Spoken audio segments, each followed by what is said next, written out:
E aí, devs e devas de todo o Brasil, tudo bem? Aqui quem fala é o Guilherme Ferreira. Estamos fazendo aqui mais um Tech Lunch na EZ Devs. E hoje, recapitulando, né? Continuando o vídeo da semana passada, vamos continuar falando sobre GraphQL. Se você perdeu o vídeo da semana passada, acompanhe aqui no link que está passando agora na tela. E vamos começar então. O que é o GraphQL, né? Aliás, quem sou eu? Meu nome é Guilherme Ferreira, sou desenvolvedor web na EZDevs, tanto front quanto back. E hoje vou falar um pouco sobre o que está em andamento no meu projeto, que seria a aplicação de GraphQL no front. Na semana passada a gente aprendeu que o GraphQL surgiu de um problema da Facebook em 2012, né? Acontece que muitos usuários começaram a preferir usar o aplicativo mobile e ao invés de usar o web, e o aplicativo tinha alguns problemas de performance, porque a internet, o 4G, o 3G, estava acabando muito rápido. Assim que a gente abriu um aplicativo, carregavam vários posts, várias fotos, vídeos, e não é interessante em termos de performance, em termos de internet, ter todo esse carregamento na tela do celular, no 3G, no 4G. E temos aí até uma notícia da Exame que em 2016, 1,71 bilhão de usuários do Facebook, que é mais da metade, utilizava o aplicativo exclusivamente por dispositivos móveis. Então, qual que era o problema em si da Facebook? O problema era juntar dados de bancos diferentes e enviar uma estrutura diferente para cada tipo de aplicação. Ou seja, a Facebook queria uma API que ao mesmo tempo pudesse mandar todas as informações no aplicativo web e apenas parte dessas informações no aplicativo mobile, como só o nome dos posts, a quantidade de comentários, uma foto ou não, dependendo da opção do usuário. E a solução deles foi criar essa iniciativa, né? Esse conceito, como o Cardoso falou, que é o GraphQL, que é uma query language. Agora, ao invés da gente fazer a request e conseguir, ao mesmo tempo, posts, likes e usuários, a gente faz uma request para o GraphQL pedindo especificamente o que a gente quer. E a API, que vai ter todos os dados disponibilizados, vai passar o que a gente pediu de volta para a gente. Então, basicamente, a nossa API é um garçom. Ela está ali servindo todas as informações que a gente precisa, todos os dados que tem, e a gente vai requisitar de acordo com o que foi definido lá atrás. Ou seja, o GraphQL a gente tem tipos e campos definidos, então, antes de escolher, ele já sabe o que a gente pode escolher, e como ele vai passar isso para a gente é definido em algumas funções, chamadas resolvers, que vão resolver as nossas queries, né? Então, no GraphQL, basicamente, a gente pode ter uma divisão entre front e back. O front decide o que quer e o back define, estrutura uma forma de mandar tudo. Então, no client, a gente vai mandar uma requisição para um único endpoint, pedindo todas as informações que a gente quer. Ou, se a gente não quiser nenhuma, às vezes a gente só quer alterar uma coisa, a gente consegue andar exatamente o que a gente quer alterar e receber de volta ou algum dado, um boolean, enfim. No GraphQL, diferentemente do REST, o front-end tem que conhecer as queries e não as rotas. Então, imagina numa query hello, a gente manda uma request como essa, pela linha de comando mesmo, para um endpoint. A gente manda uma request de método post para query hello e é só isso que ele precisa. É um body, que é um JSON, e o endpoint mesmo que vai estar apontado lá atrás, que é um único, que seria onde está configurado todas as queries.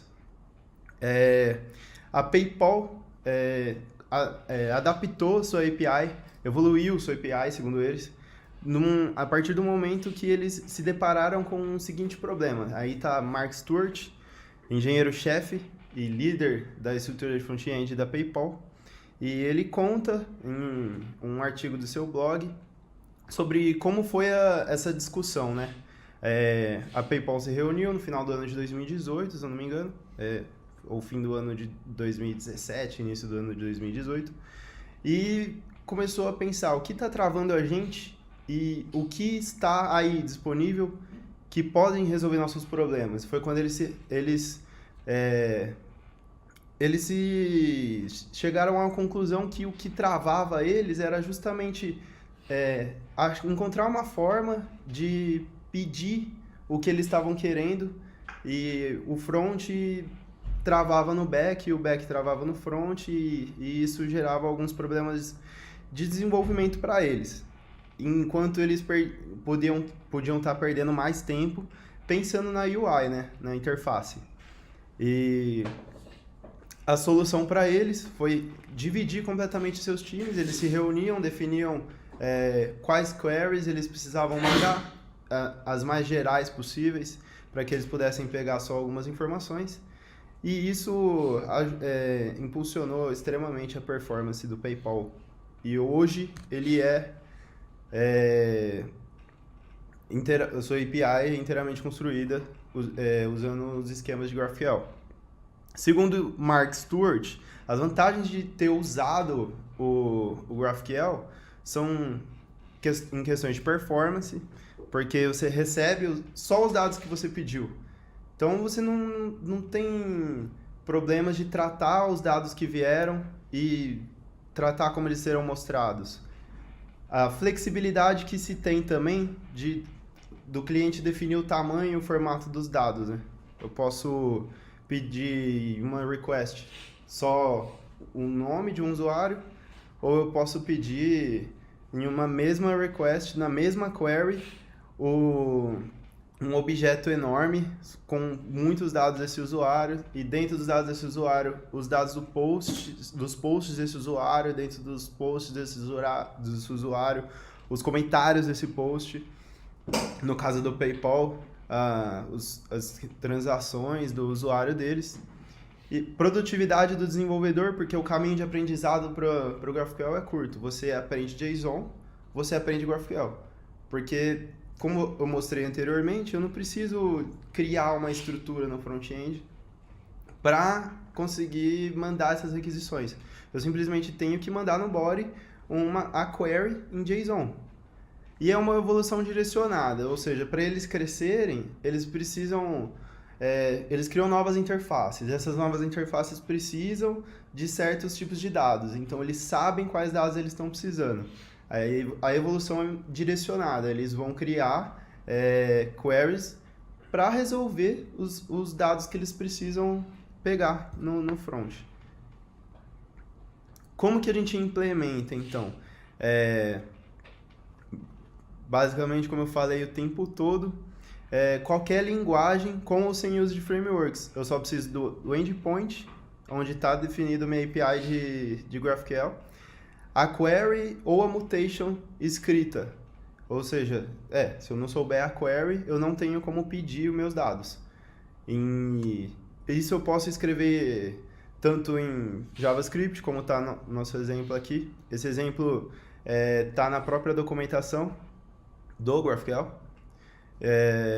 Eles dão um exemplo falando que você pode abrir sua API com a query hello e mandar isso no console, que você vai pegar o resultado dessa query.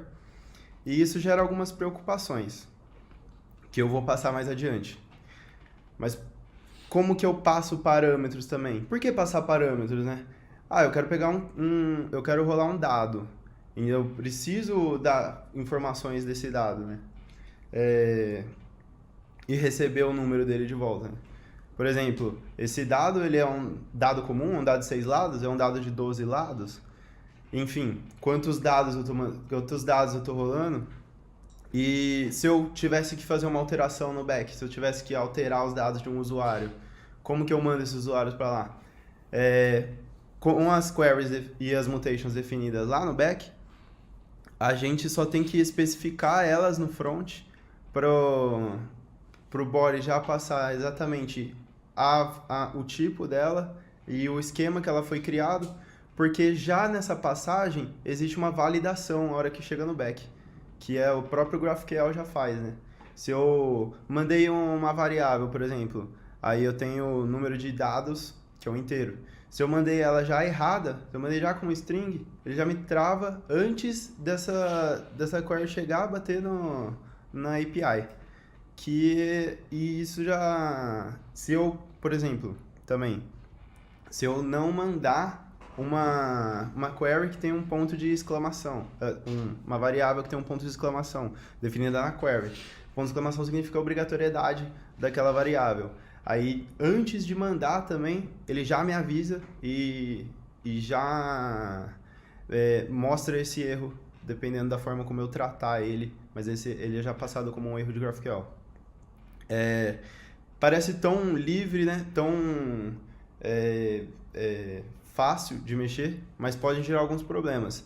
É como já dizia o velho tio Ben, com grandes poderes, Peter, vem grandes responsabilidades. Então, não é só criando JSON e mandando que a gente consegue criar um front-end bem definido. A gente consegue aplicar o GraphQL. É interessante a gente estudar uma forma de implementar algum framework que faça alguns tipos de tratamento.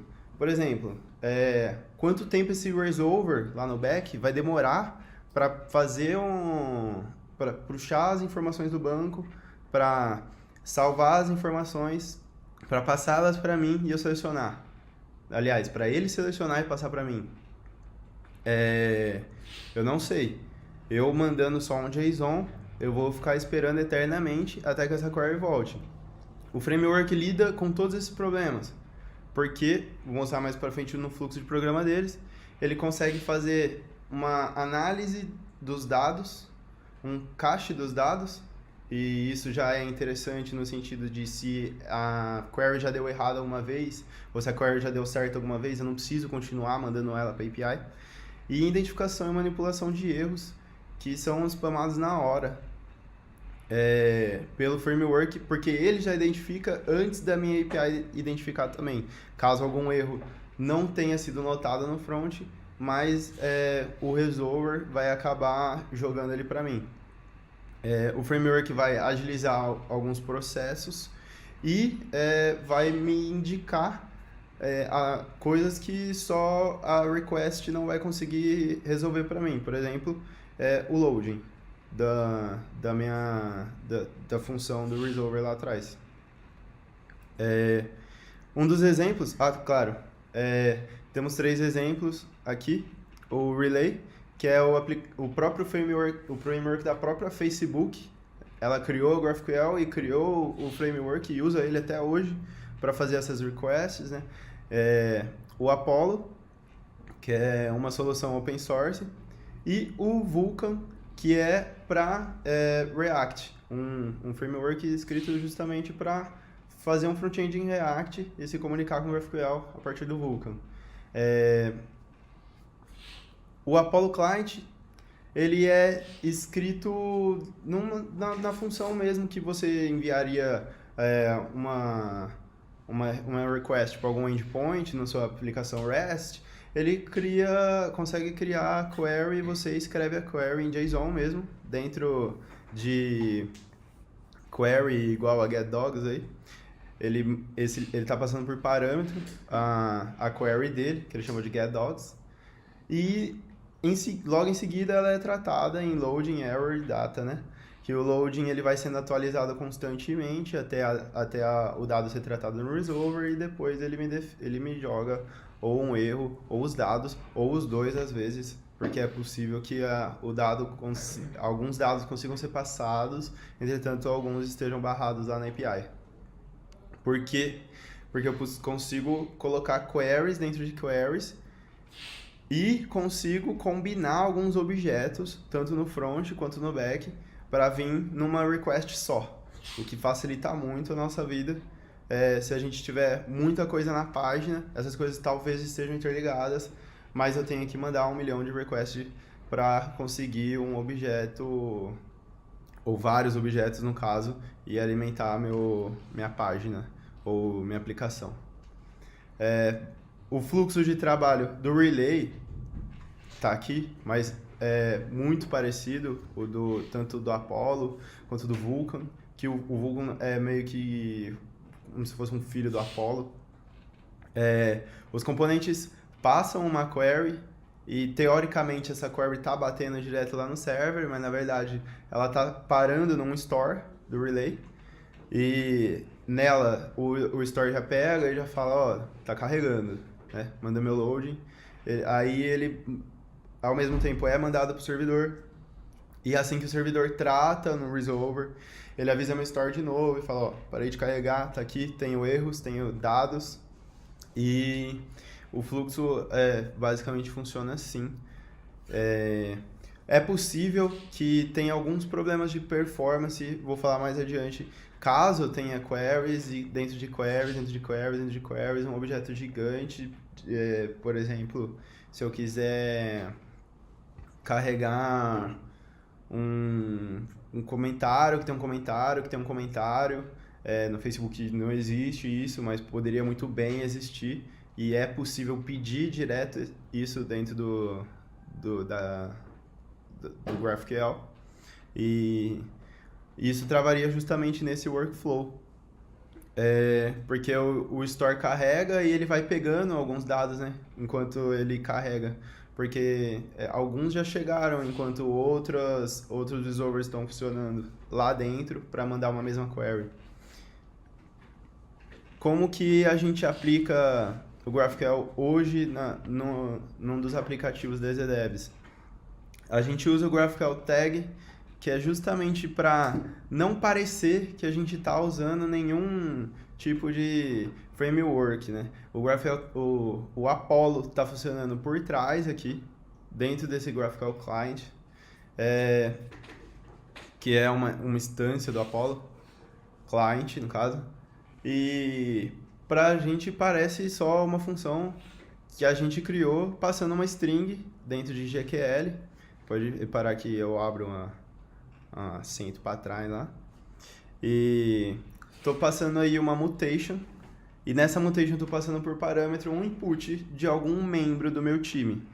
E esse input, repara que em variáveis eu não especifiquei que input é esse, eu passei dentro dessa função num payload esse input. Esse input pode ser tanto o nome do membro do time, é lógico que eu tenho que passar o ID do time, e eu já defini isso lá na API, que o ID é obrigatório, porque eu preciso saber qual time eu estou alterando, mas né, eu posso passar o ID e o nome, eu posso passar o ID e alguma descrição desse time, ou status desse time. E o Apollo Client vai tratar tanto o loading quanto os erros e o cache de acordo com o que eu especificar para ele. No caso, eu não especifiquei nada sobre o loading nesse caso, tanto é que a função é assíncrona, então ela só vai me retornar alguma coisa quando ela terminar de resolver. E eu falei para ele que me passar todos os tipos de erro e o Apollo me dá várias opções de quais tipos de erro ele passa, se eu não passo nenhum, se eu passo só os erros de GraphQL, se eu passo os erros de network. E o Fetch Policy é justamente o cacheamento dos meus dados, né? Eu falei, nesse caso, para ele funcionar como network only, que ele não vai cachear meus dados, não vai salvar nada. Tudo que ele mandar, ele vai nessa query, isso é uma mutation no caso, mas segredo nosso, queries e mutations são a mesma coisa, tá? É só uma definição que a gente usa para especificar que a mutation vai alterar alguma coisa e a query vai só pedir alguma coisa. Nesse caso, nenhum dado é salvo, mas se eu falasse que caching network, por exemplo, ele usa os dados que já estão no cache, se já tem, salva os novos dados em cache, e se eu pedir de novo, ele vai pegar esses dados em cache, eu posso usar só o cache, então se não tiver nada, ele vai fazer request, vai salvar em cache, e depois eu não vou mandar mais request nenhuma para API. Isso dá uma aumentada muito grande na performance, mas algumas queries não são possíveis de utilizar o cache. Trabalhando então algumas possíveis dificuldades que possam ser enfrentadas utilizando o GraphQL hoje, é que a estrutura de resposta ela sempre precisa ser trabalhada. Como assim?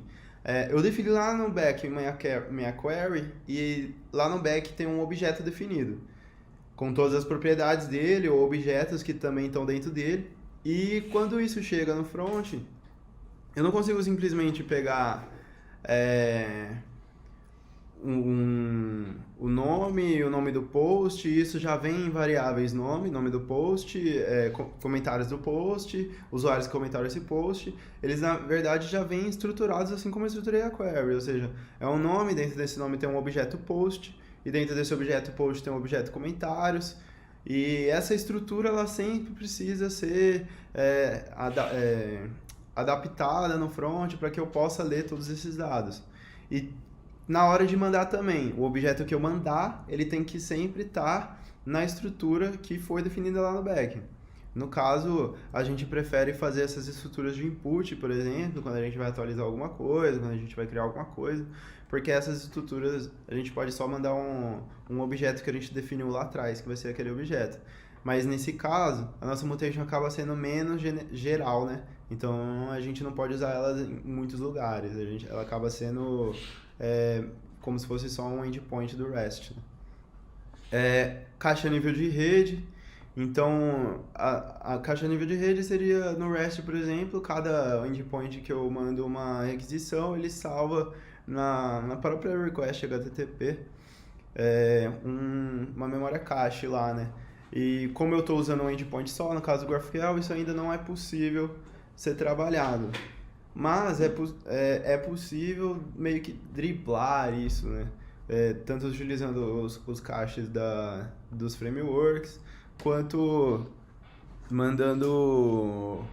adaptando de acordo com cada tipo de framework, tem um jeito de adaptar esse caixa nível de rede, né? O upload de arquivos hoje ele não é possível por causa dos tipos padrões que o GraphQL me apresenta. Então, vocês viram, lá atrás eu poderia mandar um número de dados e aquilo já era um tipo inteiro. Aí o GraphQL tem um tipo inteiro, tem tipo string, tem os tipos de outros objetos, tem tipo ID, mas o tipo de file não existe. Então, ou eu tenho que usar um framework específico para subir files, ou, como é mais usado, eu uso um outro endpoint para subir os meus arquivos e salvo o link desses endpoints como uma string, né? E complexidade e performance de queries combinadas, como eu falei, quanto mais objetos dentro de objetos eu começar a mandar, mais difícil é meu resolver conseguir trabalhar todos os objetos que a API precisa pegar. Porque cada objeto que eu coloco dentro de outro objeto, estão lá esquemas diferentes, então ele vai puxar esquemas diferentes dentro do meu resolver. Isso pode dar um trabalhinho para a API, perdendo um pouco de performance, mas também é possível você trabalhar algumas soluções em cima disso. Então é isso, eu queria deixar meu muito obrigado para vocês. Não deixem de assistir os outros vídeos do canal. Também, se você se interessou em GraphQL, se você já é desenvolvedor, se você é desenvolvedor mobile mais especificamente, tem interesse em começar a aprender ou já aprendeu e tem interesse em saber mais sobre React Native, dá uma conferida no nosso e-book, que vai estar aqui na descrição do vídeo. O e-book está muito legal, você vai se tornar um autodidata com esse e-book. Muito obrigado e é isso, valeu.